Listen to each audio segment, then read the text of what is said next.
Hello, everyone. I'm Mark Adams, Educational and Coaching Psychologist and the Director of Aspen Psychology Services. This short video is for you if you're a qualified or soon to be qualified educational psychologist who's interested in developing coaching psychology as a strand of your professional development, and or if you're a psychologist who's seeking formal accreditation of your coaching psychology practice.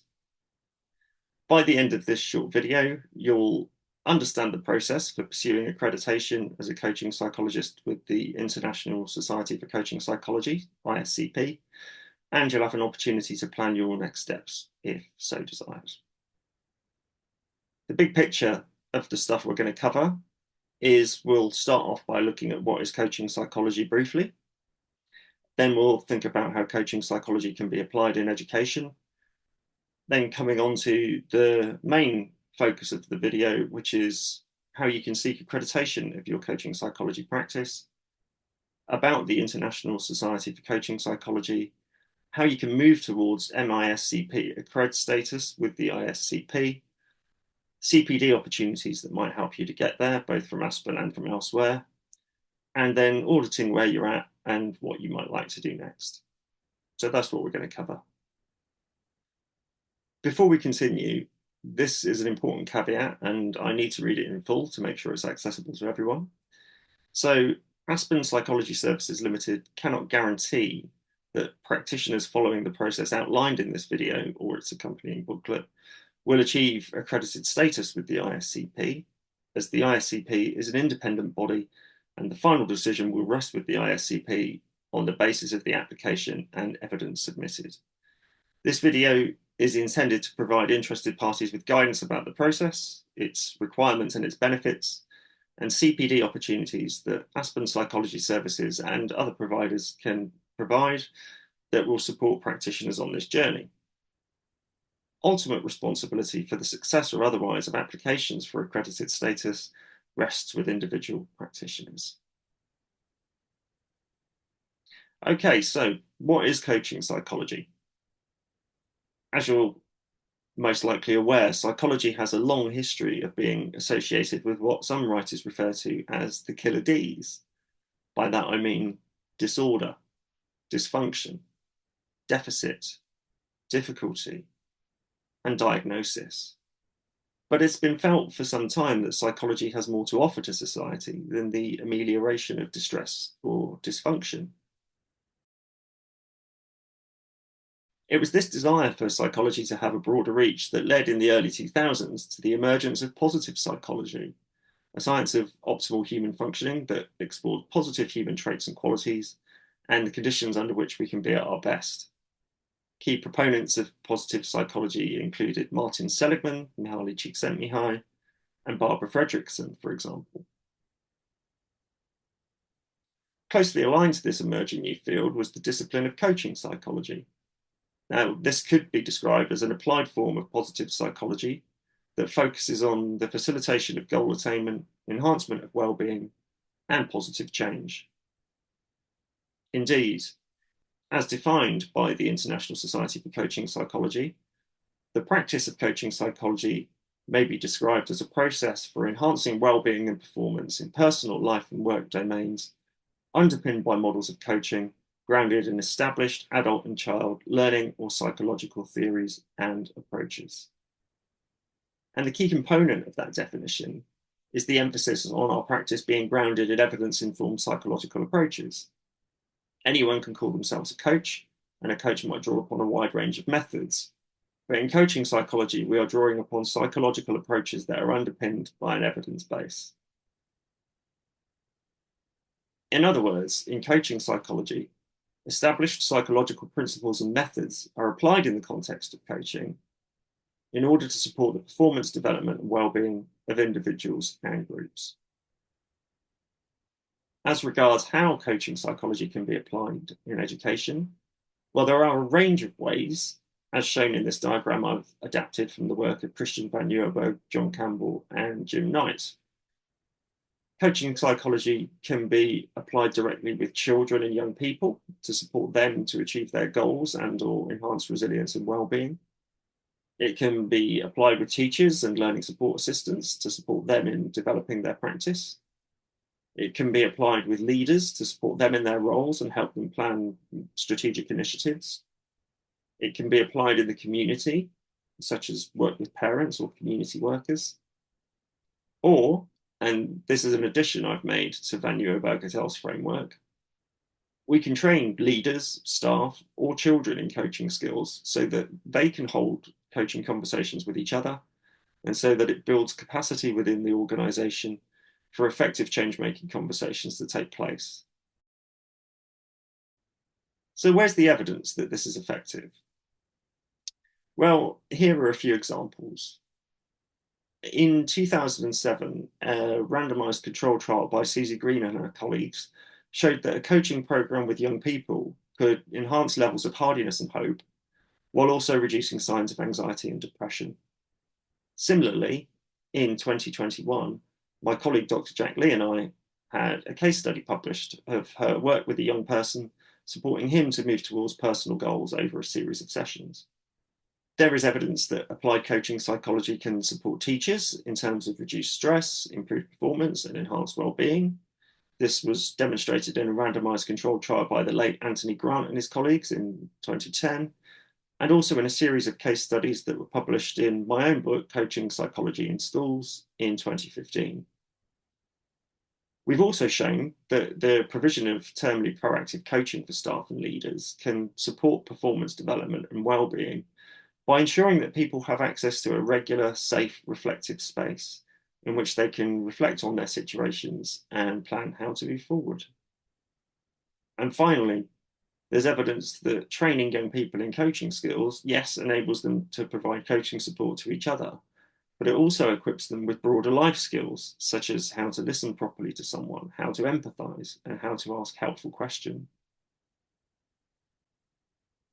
So how do you achieve accreditation of your practice as a coach or coaching psychologist? There are a number of organizations through which you can seek accreditation or certification as a coach, including the Association for Coaching, the International Coaching Federation, and the European Mentoring and Coaching Council. However, if you're looking for specific recognition of your practice as a coaching psychologist, there are two options open to you. Firstly, now there is a formal division of coaching psychology within the British Psychological Society, you could seek to obtain chartered status as a coaching psychologist. To do that, you need to provide evidence that your work and experience aligns with 5 level 8 standards of practice. The detail of that is beyond the scope of this particular video, but there's a link shown on the screen there if you want to find out more. That's https://bit.ly/3 B FUR. Another route, possibly complementary, possibly an alternative, is to seek accreditation of your practice through the International Society for Coaching Psychology, or ISCP. So I'll say a bit more about what the ISCP is. It was founded in 2006 as the Society for Coaching Psychology, before becoming the International Society for Coaching Psychology in 2011. It was founded by Professor Stephen Palmer, one of the worldwide pioneers in the field of coaching psychology, and he remains the honorary president of the ISCP. I'm now going to say more about the goal of seeking accreditation through the ISCP and how to go about it. So one of the key goals of engaging in this process is for you to have accessed sufficient suitable training and supervision to support you in engaging in coaching psychology practice with confidence and proficiency. So it's principally about making you a better coaching psychologist. This route also enables you to achieve accreditation or certification of your practice as a coaching psychologist with an international body, and for you to be able to indicate this to your clients. If you achieve accredited status, you can use the post-nominal letters MISCP Accred as an indication of your accreditation, and you can also use applicable ISCP logos to indicate your credentials on your, for example, email signature, website, or other materials, and I'll show you what those look like in a moment. Finally, Your accredited status can offer your clients some reassurance that you maintain appropriate annual CPD and access regular supervision for your coaching psychology practice. So, how do you go about obtaining ISCP accreditation if that's of interest to you? Well, step one, if you aren't already a member, is to become a full member of the ISCP. To download a membership application form, you can visit www.isfcp.info/membership-grades/membership-application-form. At the time of writing, an initial application costs £10 and there's a £30 annual renewal fee. In order to become a full member, you need to hold a recognised degree in psychology and also be registered with the National Register for Psychologists in your country. So in the UK, that would be the Health and Care Professions Council. You also need to tell the ISCP what you've done in your practice that indicates an interest in or experience of coaching psychology, such as providing coaching psychology services, accessing coaching psychology CPD, either externally or as part of your initial EP training, participating in an interest group, researching or reading about coaching psychology practice and theory, training others in coaching psychology and/or coaching, supervising others, receiving supervision, or having your own work in relation to coaching psychology published. And once you become a member, you're entitled to use the post-nominal letters MISCP. Some of the benefits of becoming a member of the ISCP can be found at www.isfcp.info/membership-grades/membership-benefits and are summarised on this slide here. Do feel free to pause the video if you want to read more.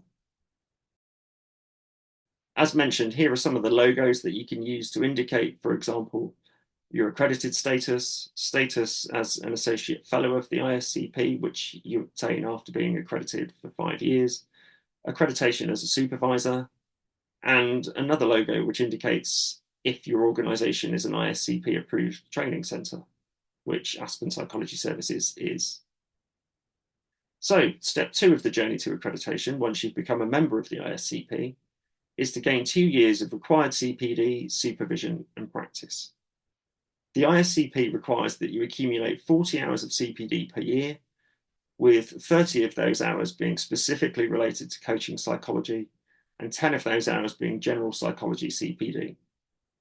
This table shows the different types of CPD that would be eligible and the number of hours of each type that can be used towards the 40-hour total. So it could include up to 15 hours of reading coaching psychology books or journals, up to 15 hours of publishing articles in peer-reviewed journals or books, or undertaking coaching psychology research. There's no limit to the amount of hours you can demonstrate you've attended coaching psychology workshops, seminars, or conferences. You can submit up to 15 hours of evidence of developing and delivering coaching psychology related workshops yourself, and up to 5 hours of related developmental activities such as peer observation, chairing meetings, or participation in professional coaching psychology activities. This table just gives you an example of what a template CPD log would look like. So it's just like the slide on the previous screen, but with a middle column that would enable you to describe what your CPD activity was, and then you'd obviously put in the right-hand column how many hours you spent on it. So, having become a member of the ISCP and having gained 2 years of CPD practice and supervision, step 3 is to go ahead and apply for accredited member status. You can obtain the specific accreditation application form from www.isfcp.info/accreditation. Scroll down to the bottom of the page there and you'll find it. So the requirements for applying for accredited status are as follows. You need to provide the ISCP with evidence of your qualification as an educational or other applied psychologist. You need to have been an ISCP member for a minimum of 3 months first before you can apply for accreditation. The initial registration fee, as mentioned, is £10 with an annual renewal fee of £30. You need to show the ISCP that you've been practicing as a coaching psychologist for 2 years. They recognise there will be variation in the extent to which each individual undertakes coaching psychology practice over that 2-year period. It doesn't have to be full-time. You need to provide evidence that you've accessed supervision from a qualified psychologist, such as a chartered psychologist in the UK or an ISCP accredited supervisor.